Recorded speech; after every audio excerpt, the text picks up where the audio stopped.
मंच पर उपस्थित तमिलनाडु के मुख्यमंत्री पलानीस्वामी जी, उप मुख्यमंत्री पन्नीरसेल्वम जी,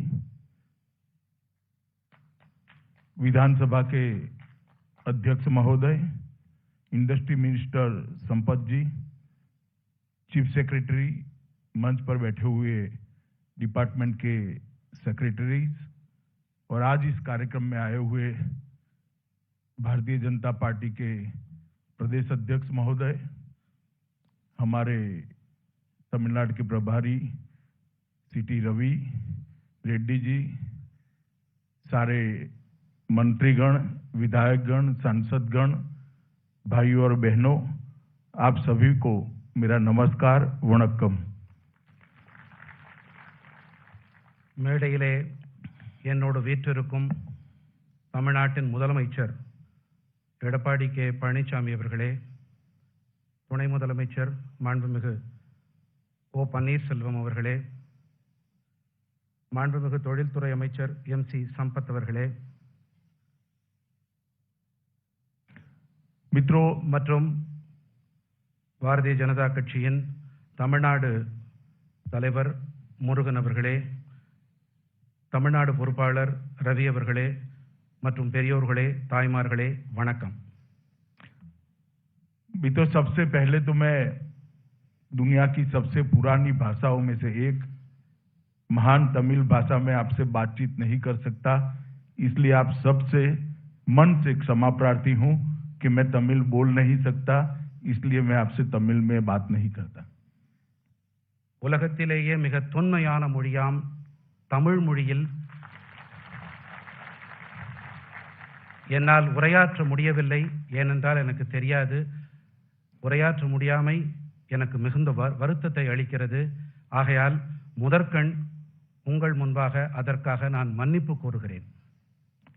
भारत के इतिहास में तमिलनाडु और तमिल संस्कृति सबसे पुराने संस्कृतियों में से एक है, जिसने हमेशा विश्व भर में भारत को यश दिलाया और भारत के नाम को उजागर किया है। चाहे सांस्कृतिक क्षेत्र हो, चाहे तत्वज्ञान हो, चाहे विज्ञान हो, चाहे कला हो, चाहे शिल्प शास्त्र हो, चाहे स्वतंत्रता का आंदोलन में योगदान को कभी कोई भुला नहीं सकता। ये महान तमिल जनता को मैं बार बार प्रणाम कर कर मेरी बात की शुरुआत करना चाहता हूं। தமிழ்நாட்டின் பாரம்பரியம், கலாச்சாரம் அனைத்துமே மிகவும் தொன்மையானவை। உலக கலாச்சாரத்திற்கும் உலக விழுமியங்களுக்கும் தமிழ்நாட்டின் கலாச்சாரம், தத்துவங்கள், அறிவியல், கலை, சுதந்திர போராட்டத்திற்கும் தமிழர்களின் பங்களிப்பு மிக மகத்தானது। இதை யாராலும் மறக்க முடியாது, அதற்கு நான் தலை வணங்குகிறேன்। मित्रों, आज यहाँ आकर तमिलनाडु के अनेक विध डेवलपमेंटल प्रोजेक्ट का भूमि पूजन और लोकार्पण का कार्यक्रम मुख्यमंत्री और उप मुख्यमंत्री के साथ में हुआ है। महान एमजीआर और लोकनेत्री जयललिता जी के नेतृत्व में तमिलनाडु ने जिस तरह से विकास किया था, मुझे भरोसा है कि पलानीस्वामी जी के नेतृत्व में तमिलनाडु इसी रास्ते पर आगे बढ़कर देश का सबसे अच्छा राज्य बन सकता है। தமிழ்நாடு மாண்புமிகு தமிழ்நாடு முதலமைச்சர் மற்றும் துணை முதலமைச்சர் தலைமையில் மிகுந்த முன்னேற்றம் கண்டு வருகிறது। மறைந்த முன்னாள் முதலமைச்சர் புரட்சித் தலைவி அம்மா அவர்களுடைய வழிகாட்டுதலின்படி தற்போதைய முதலமைச்சர் ஐயா அவர்களுடைய வழிகாட்டுதலில் இந்த ஆட்சி தொடரும், அதே போல சிறப்பாகவே இருக்கும் என்று எனக்கு நம்பிக்கை இருக்கிறது। लगभग 70,000 करोड़ रुपए का 70,000 करोड़ रुपीस के अलग अलग प्रोजेक्ट्स का आज या तो लोकार्पण हुआ है या तो भूमि पूजन हुआ है। और तमिलनाडु के चहुमुखी विकास के अंदर एक गति देने का काम इस छोटे से हॉल के कार्यक्रम के माध्यम से हुआ है। 1000 கோடி ரூபாய்களுக்கான அடிக்கல் நாட்டு விழா அல்லது திட்டங்கள் நிறைவு விழா இன்று நடைபெற்றிருக்கிறது. मित्रों, अभी अभी पूरा देश और दुनिया कोविड-19 के प्रकोप से लड़ाई कर रहा है। पूरे देश ने नरेंद्र मोदी जी के नेतृत्व में सफलतापूर्वक ये महामारी का सामना किया है और आंकड़ों को देखें तो पूरी दुनिया में भारत विकसित देशों से भी बहुत अच्छे तरीके से कोविड-19 का सामना कर पाया है। इसका मुख्य कारण है दुनिया भर के अंदर कोविड-19 के खिलाफ सरकारें लड़ती थी, सरकारी मशीनरी लड़ती थी। यहां पर केंद्र सरकार लड़ती थी, राज्य सरकार लड़ती थी और सबसे बड़ी बात 130 करोड़ की जनता मोदी जी के नेतृत्व में कोविड-19 के साथ सामने एकजुट होकर लड़ती थी। मोदी जी के करिश्माई नेतृत्व ने कोविड-19 के खिलाफ लड़ाई को एक नए आयाम दिए और परिणाम लक्षी लड़ाई लड़कर आज हम बहुत अच्छी स्थिति में हैं। இன்று உலகம் முழுவதும் கோவிட்-19 என்ற பெருந்தொற்றோடு பெரும் போரை நிகழ்த்தி கொண்டு வருகின்றது. இந்திய நாடானது பிரதம மந்திரி மோடி அவர்களின் தலைமையின் கீழ் மிகுந்த வெற்றிகரமாக, அதுவும் வளர்ந்த நாடுகளுக்கு இணையாக அவர்களை விடவும் சிறப்பாக மோடி அவர்களின் தலைமையின் கீழ் நாம் செயல்பட்டுக் கொண்டிருக்கிறோம். உலக அரசுகள் போராடி கொண்டிருக்கின்றன. இந்தியாவில் இந்திய அரசு, மாநில அரசுகள் மட்டும் போராடவில்லை. 130 கோடி நாட்டு மக்களும் அரசுகளோடு இணைந்து போராடி கொண்டிருக்கிறார்கள் மோடி அவர்களின் பிரகாசமான அற்புதமான தலைமையின் கீழ். और मैं आज तमिलनाडु सरकार और उसके मुख्यमंत्री पलानीस्वामी और ओ पनीरसेल्वम उप मुख्यमंत्री को हृदय से बधाई देना चाहता हूं कि तमिलनाडु उन स्टेटों में से है जहां सबसे अच्छी कोविड के खिलाफ लड़ाई सरकारों ने लड़ी है. தமிழ்நாட்டின் முதலமைச்சர், துணை முதலமைச்சர் இருவருக்கும் என் மனமார்ந்த பாராட்டுக்களை தெரிவித்துக் கொள்கிறேன். அவர்கள் இந்த கோவிட்-19 பெருந்தொற்றுக்கு எதிராக மிகுந்த வெற்றிகரமான ஒரு போராட்டத்தை நிகழ்த்தி கொண்டிருக்கின்றார்கள். पूरे देश भर में सबसे ज्यादा रिकवरी रेशियो 97% कोई एक राज्य में है तो अपने तमिलनाडु राज्य के अंदर उसकी प्राप्ति हुई है. நாடு முழுவதிலும் இருக்கும் மீட்சி வீதம், ரெக்கவரி ரேட்டை விட தமிழ்நாட்டின் மீட்சி வீதமான ரெக்கவரி ரேட் மிகவும் சிறப்பானதாக இருக்கிறது. இது பாராட்டுக்குரியது. मैं भी जब सभी मुख्यमंत्रियों से बातचीत होती थी, मोदी जी के साथ उपस्थित होता था. मेरे डिपार्टमेंट का ही नोडल एजेंसी का काम था. जितने दिशा निर्देश भारत सरकार ने दिए सभी का अक्षरशः साइंटिफिक पालन तमिलनाडु सरकार ने फुल स्टॉप कॉमा के साथ किया है. என்னுடைய துறையானது அனைத்துக்கும் ஒருங்கிணைக்கக்கூடிய நோடல் ஏஜென்சியாக செயல்பட்டு கொண்டிருக்கிறது. குறிப்பாக இந்த கோவிட்-19 பெருந்தொற்று விஷயத்தில் பல மாநில முதல்வர்கள், அவர்களுடைய அதிகாரிகள் இவர்களோடு பேசும் பொழுது தமிழ்நாட்டைச் சேர்ந்த பிரதிநிதிகள் அறிவியல் பூர்வமாக மிகச் சிறப்பாக தரவுகளை அளிப்பதோடு மட்டுமல்லாமல் அவர்கள் அதை கையாண்டும் வருகிறார்கள். பாராட்டுக்குரியது.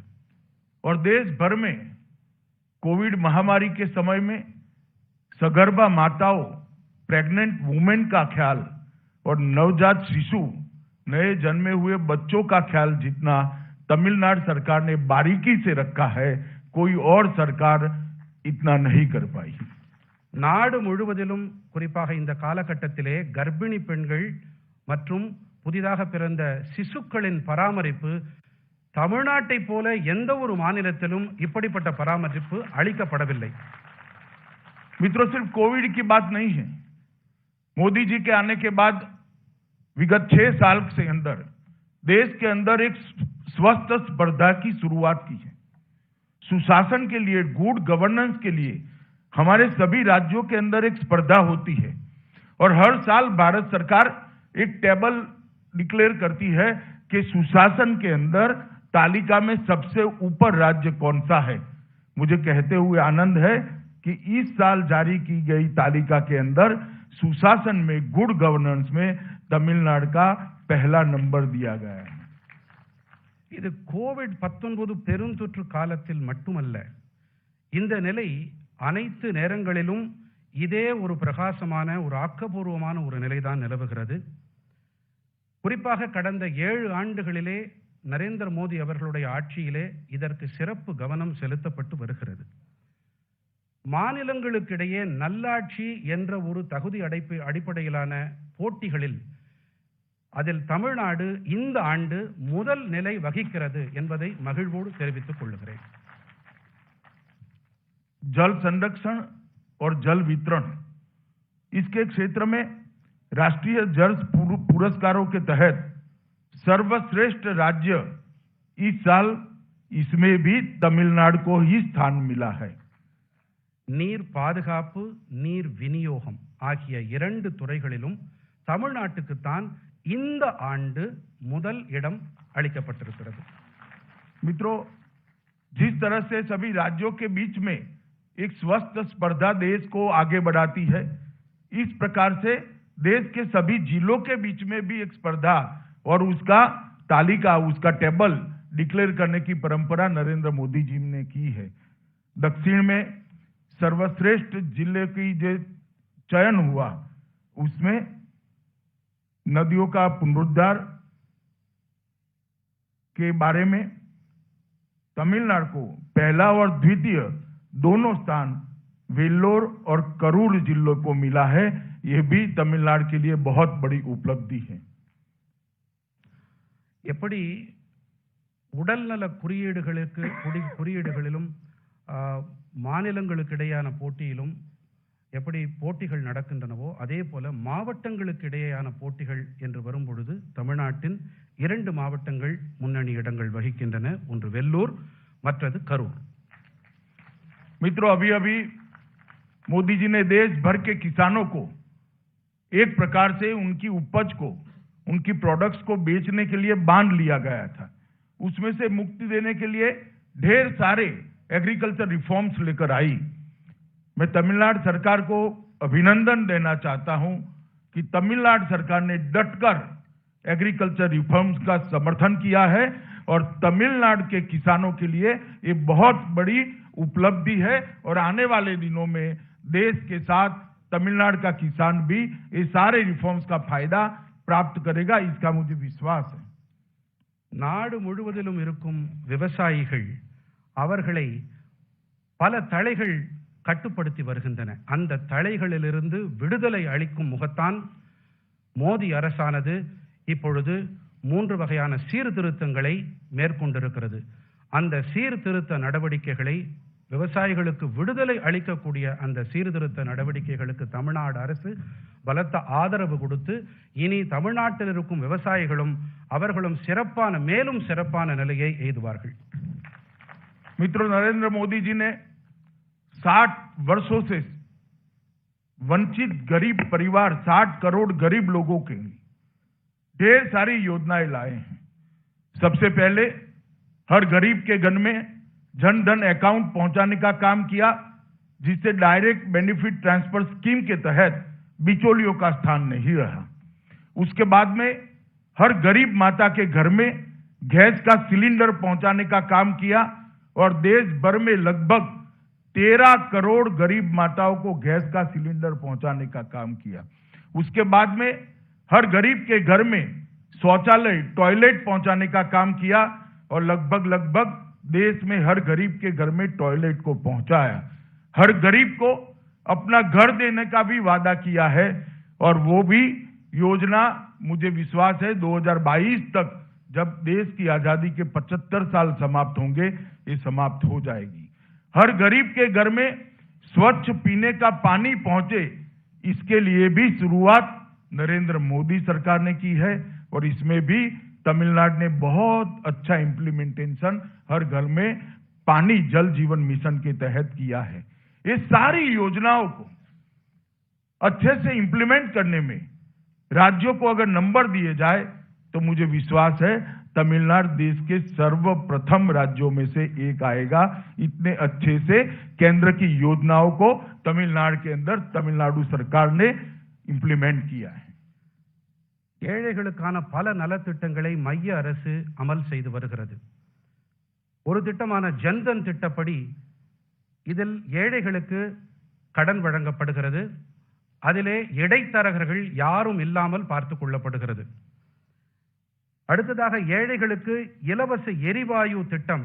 இதன்படி ஏழை தாய்மார்கள் அவர்கள் வீடுகளுக்கு சுமார் 13 கோடி குடும்பங்களுக்கு அந்த வீடுகளுக்கு இல்லங்களுக்கு எரிவாயு கொண்டு சேர்க்கப்பட்டிருக்கிறது. அதே போல கழிப்பறை வசதிகளும் அவற்றிலும் கிட்டத்தட்ட அனைத்து ஏழை குடும்பங்களும் இல்லங்களும் இதில் உள்ளடக்கம் ஆகியிருக்கின்றன. அனைவருக்கும் வீடு வசதி என்ற திட்டம் கிட்டத்தட்ட 2000 என்ற வாக்கு அளிக்கப்பட்டிருக்கிறது. 2022ஆம் ஆண்டுக்குள்ளாக இதுவும் நிறைவேற்றப்படும் என்ற நம்பிக்கை எனக்கு இருக்கிறது. அதே போல அனைத்து திட்டங்களிலும் ஒரு அளவீடு எடுத்து பார்த்தால், போட்டி என்று வைத்தால் தமிழ்நாடு அனைத்து திட்டங்களிலும் முன்னணி வகிக்கிறது என்பதை என்னால் சொல்ல முடியும். मित्रों, मैं किसानों की बात करना जरूर चाहूंगा। देश के प्रधानमंत्री नरेंद्र मोदी जी ने हर किसान को सालाना 6,000 रुपया कोई बिचौलिए के बगैर सीधा उसके बैंक अकाउंट में ट्रांसफर करना शुरू किया। देश भर के 10 करोड़ किसानों के बैंक अकाउंट में 95,000 करोड़ रुपीस अब तक ट्रांसफर हो चुके हैं। ये कांग्रेस पार्टी किसानों का ऋण माफ करने का हमेशा डिमांड करती। मैं उनको पूछना चाहता हूं, आप 10 साल शासन में रहे, कितने किसानों का ऋण माफ किया? 10 साल में सिर्फ 60,000 करोड़ का ऋण उन्होंने माफ किया था। नरेंद्र मोदी सरकार ने 3 साल में 95,000 करोड़ रुपया किसान के बैंक अकाउंट में सीधा देने का काम किया है और ये कांग्रेस पार्टी के झूठे प्रोपेगेंडा का जवाब है। விவசாயிகளுக்கு ஆண்டுதோறும் நேரடியாக அவர்கள் வங்கி கணக்குகளுக்கு எந்த இடைத்தரகர்களின் தலையீடும் இல்லாமல் 6,000 ரூபாய்கள் செலுத்தப்பட்டு வந்திருக்கின்றன. இதுவரை நேரடி பரிவர்த்தனையான டிபிடி வழியாக 95,000 கோடி ரூபாய்கள் கொண்டு சேர்க்கப்பட்டிருக்கின்றன. காங்கிரஸ் ஆட்சியில் 10 ஆண்டு கால ஆட்சியில் அவர்கள் என்ன செய்தார்கள் என்ற வினாவை நான் எழுப்புகிறேன். இதுவரை 95,000 கோடி ரூபாய்கள் இந்த அரசு இதுவரை அவர்கள் வங்கி கணக்குகளில் நேரடி பண பரிவர்த்தனை வாயிலாக கொண்டு சேர்த்திருக்கிறது. मित्रों, तमिलनाडु के किसानों को भी 45 लाख किसानों को 4,400 करोड़ रुपया सीधा उनके बैंक अकाउंट में ट्रांसफर कर दिया गया है. தமிழ்நாட்டில் 45 லட்சம் விவசாயிகளுக்கு 4,400 கோடி ரூபாய்கள் இதுவரை அவர்கள் வங்கி கணக்குகளுக்கு நேரடியாக கொண்டு சேர்க்கப்பட்டிருக்கின்றது. मित्रों, ग्रामीण सहकारी बैंक और आरआरबी के माध्यम से 30,000 करोड़ रुपीस किसानों को अलग से दिया गया है. लगभग नाबार्ड के द्वारा 90,000 करोड़ रुपया इंफ्रास्ट्रक्चर के लिए, एग्रीकल्चर इंफ्रास्ट्रक्चर के लिए अलग से दिया जाएगा. एग्रीकल्चर इंफ्रा फंड की स्थापना इसके लिए की है. माइक्रो फूड एंटरप्राइजेस की और पशु रोग नियंत्रण कार्यक्रम के लिए भी अलग संस्थाएं बनाई गई हैं. நண்பர்களே,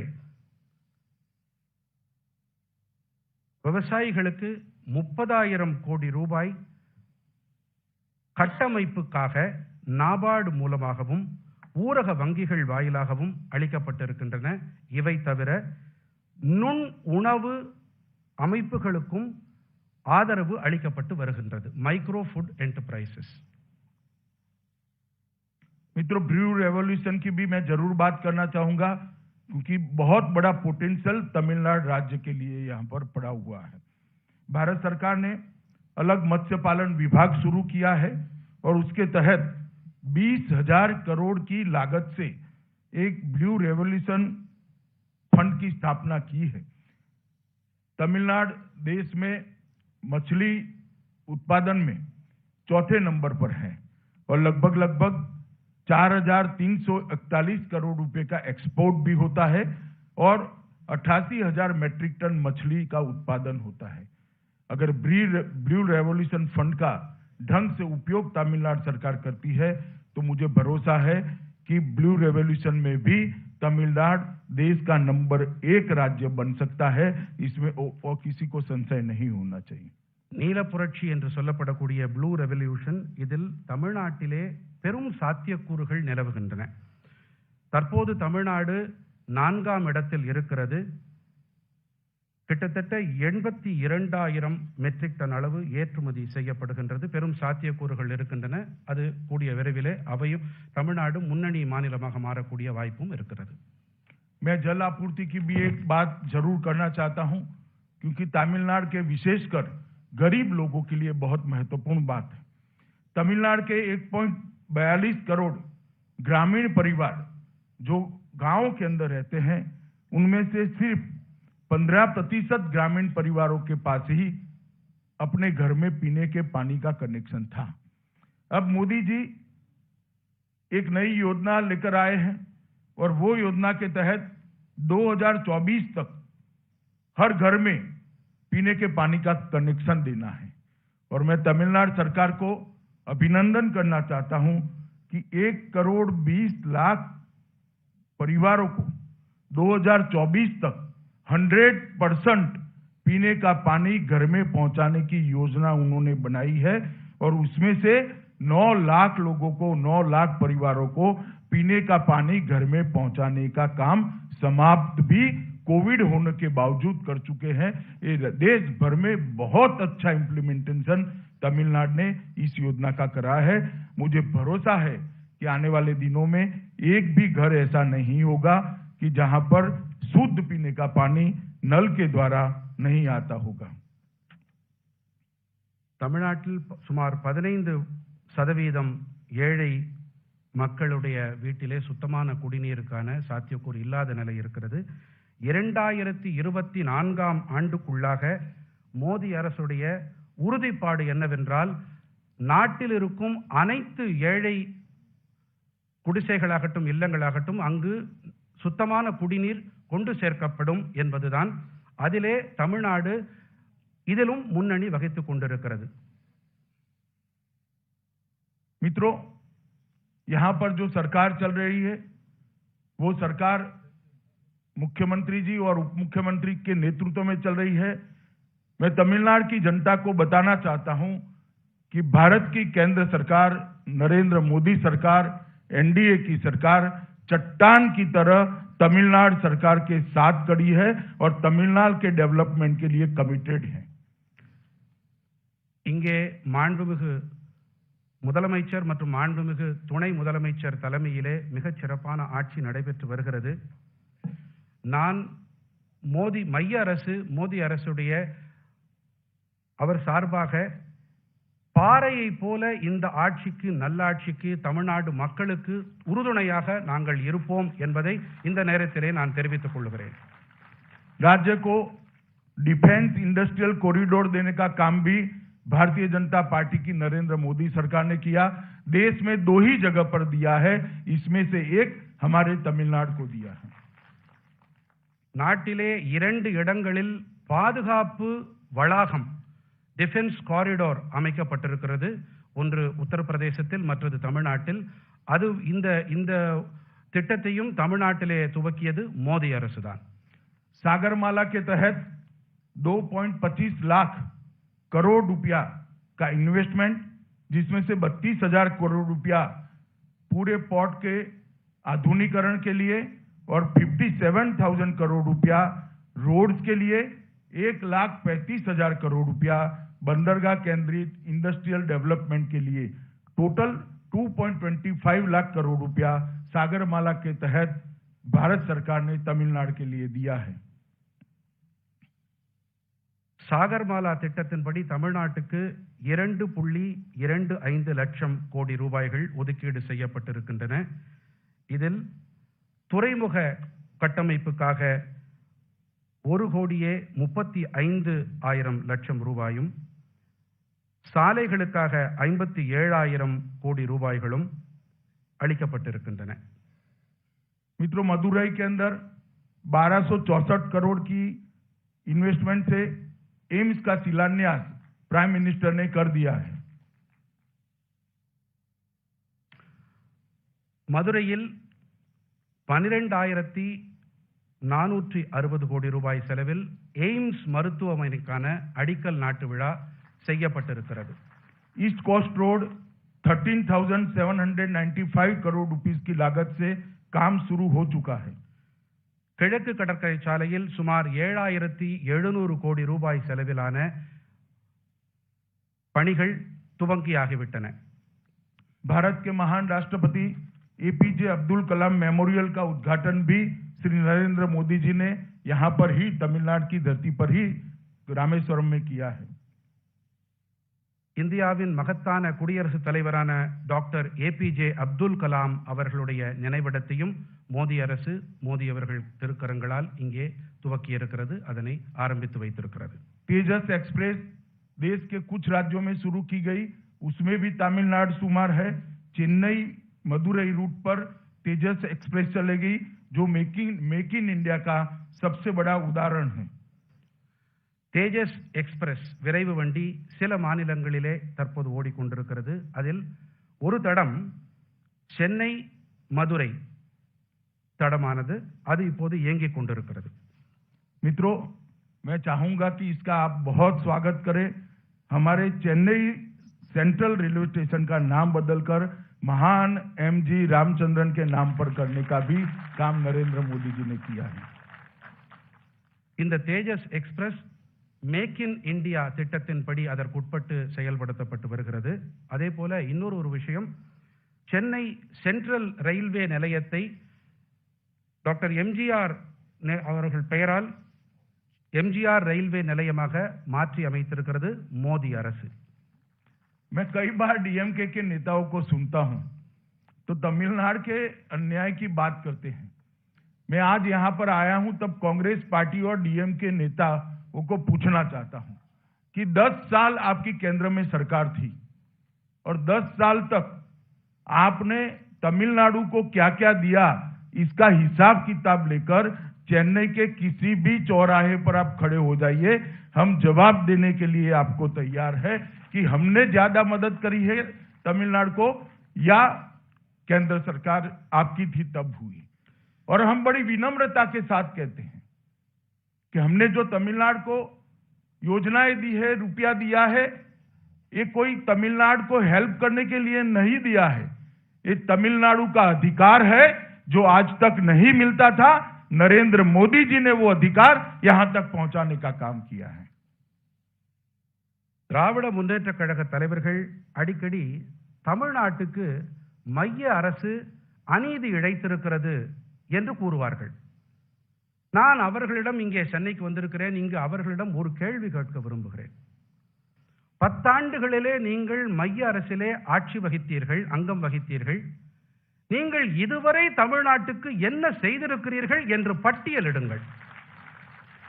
எங்கள் தரப்பிலே மிகவும் பணிவோடு நான் நாற்சந்தியிலே நின்று கொண்டு நான் பட்டியல் கொடுக்க தயாராக இருக்கிறேன். நீங்கள் அதற்கு பதில் கொடுக்க தயாரா? मित्रों, मैं एक ही आंकड़ा देना चाहता हूं. जब केंद्र में अंतिम बार बजट पेश किया डॉक्टर मनमोहन सिंह की सरकार ने 2013-14 में 13-14 के बजट में तमिलनाडु के लिए 16,155 करोड़ रुपीस का प्रोविजन किया था. और हमने जो बजट अभी अंतिम दिया उसमें 16,000 से बढ़ाकर 16,000 से इंक्रीज कर 32,850 करोड़ रुपया तमिलनाडु के लिए दिया है और योजनाओं का पैसा अलग से है. ஒரே ஒரு புள்ளி விவரம் மட்டுமே இங்கு அளிக்க விரும்புகிறேன். 13-14 நிதியாண்டுக்கான வரவு செலவு திட்ட அறிக்கையிலே தமிழ்நாட்டுக்கு மன்மோகன் சிங் அரசானது 16,155 கோடி ரூபாய்களுக்கான ஒதுக்கீட்டை செய்தது. கடந்த பட்ஜெட்டிலே வரவு செலவு திட்ட அறிக்கையிலே இந்த அரசானது 32,850 கோடி ரூபாய்களுக்கான ஒதுக்கீடை செய்திருக்கிறது. திட்டங்களுக்கும் மற்ற விஷயங்களுக்கும் தனியாக ஸ்கீம்ஸ் அண்ட் ப்ராஜெக்ட்ஸ், அதற்காக திட்டங்களுக்கு தனியாக ஒதுக்கீடு நடக்கிறது. मित्रों, प्रधानमंत्री गरीब कल्याण योजना के तहत तमिलनाडु के लोगों को कोविड-19 के कालखंड के अंदर 4,300 करोड़ रुपीस सीधा उनके बैंक अकाउंट में सहायता के रूप में भारत सरकार ने प्रधानमंत्री मोदी जी ने भेजा है. இந்த கோவிட்-19 பெருந்தொற்று இதனை ஒட்டி நேரடி பண பரிவர்த்தனை வாயிலாக தமிழ்நாட்டு மக்களுக்கு கிட்டத்தட்ட 4,500 கோடி ரூபாய்கள் அவர்களுக்கு கொண்டு சேர்க்கப்பட்டிருக்கின்றன. मित्रों, लगभग 108 करोड़ किलो खाद्यान्न तमिलनाडु के गरीबों को विगत 4 महीने के अंदर प्रधानमंत्री जी की ओर से भेजा गया है. 108 करोड़ किलो. 108 கோடி கிலோ அளவிலான உணவு தானியங்கள் கடந்த 4 மாதங்களிலே தமிழ்நாட்டு மக்களுக்கு மோடி அரசால் கொண்டு சேர்க்கப்பட்டிருக்கின்றது. लगभग 3.33 करोड़ लाभार्थियों को 3.33 करोड़ किलोग्राम दाल का वितरण किया गया है. 3.36 கோடி அளவிலான பருப்பு வகைகள் இதே காலகட்டத்திலே விநியோகம் செய்யப்பட்டிருக்கின்றன ஏழை மக்களுக்கு. मित्रों, तमिलनाडु के अंदर 1.83 करोड़ महिला जनधन अकाउंट होल्डर को लगभग 917 करोड़ 917 करोड़ अप्रोक्सीमेटली 1,000 करोड़ रुपया सीधा इनके बैंक अकाउंट के अंदर ट्रांसफर करने का काम नरेंद्र मोदी सरकार ने किया है. தமிழ்நாட்டிலே 1.83 கோடி பெண் ஜன்தன் கணக்கு வைத்திருப்பவர்களுக்கு 917 கோடி ரூபாய்கள், சுமார் 1000 கோடி ரூபாய்கள் வரையிலான நேரடி பண பரிவர்த்தனை நடைபெற்றிருக்கிறது. मित्रों, उज्ज्वला योजना के तहत लगभग 52.76 लाख फ्री गैस सिलेंडर गरीब महिलाओं को देने का काम नरेंद्र मोदी सरकार ने किया है. உஜ்வலா திட்டத்தின்படி 52.76 லட்சம் ஏழை தாய்மார்களின் வீடுகளுக்கு இலவச எரிவாயு சிலிண்டர் கொண்டு சேர்க்கப்பட்டிருக்கின்றது. मित्रों, ढेर सारी सूची है. मैं चाहूंगा कि मुख्यमंत्री जी कोई और कार्यक्रम में आप लोगों के सामने रखेंगे. मैं सब चीजें बता नहीं सकता, परंतु मैं इतना ही बताना आया हूं कि चाहे कोई भी कुदरती आपदा हो, चाहे इंडस्ट्रियल डेवलपमेंट करना हो, इंफ्रास्ट्रक्चर डेवलपमेंट करना हो, या तमिलनाडु के गरीबों को आगे ले जाना हो, नरेंद्र मोदी सरकार, एनडीए सरकार, पलानीस्वामी सरकार के साथ मजबूती के साथ खड़ी है और हर मौके पर तमिलनाडु के भाइयों के साथ कंधे से कंधा मिलाकर आगे बढ़ने को तैयार है. தமிழ்நாட்டின் தொழில்துறை வளர்ச்சியாகட்டும், கட்டமைப்பு உள்கட்டமைப்பு மேம்பாடாகட்டும், ஏழைகள் நலனாகட்டும், என்டிஏ அரசு, மோடி அரசு, மாண்புமிகு பழனிசாமி அவர்களுடைய அரசு உங்களோடு, ஏழைகளோடு, தமிழ்நாட்டு மக்களோடு தோளோடு தோள் நின்று உங்களுக்கு உறுதுணையாக இருப்போம் என்பதை இந்த நேரத்திலே நான் உறுதிபட கூறுகிறேன். मित्रों, बहुत समय के बाद मैं चेन्नई आया हूं. थोड़ी राजनीतिक बात भी करना चाहता हूं. மிகுந்த காலத்திற்கு பிறகு நான் சென்னை வந்திருக்கிறேன். ஆகையால் நான் அரசியல் பற்றியும் பேச விரும்புகிறேன்.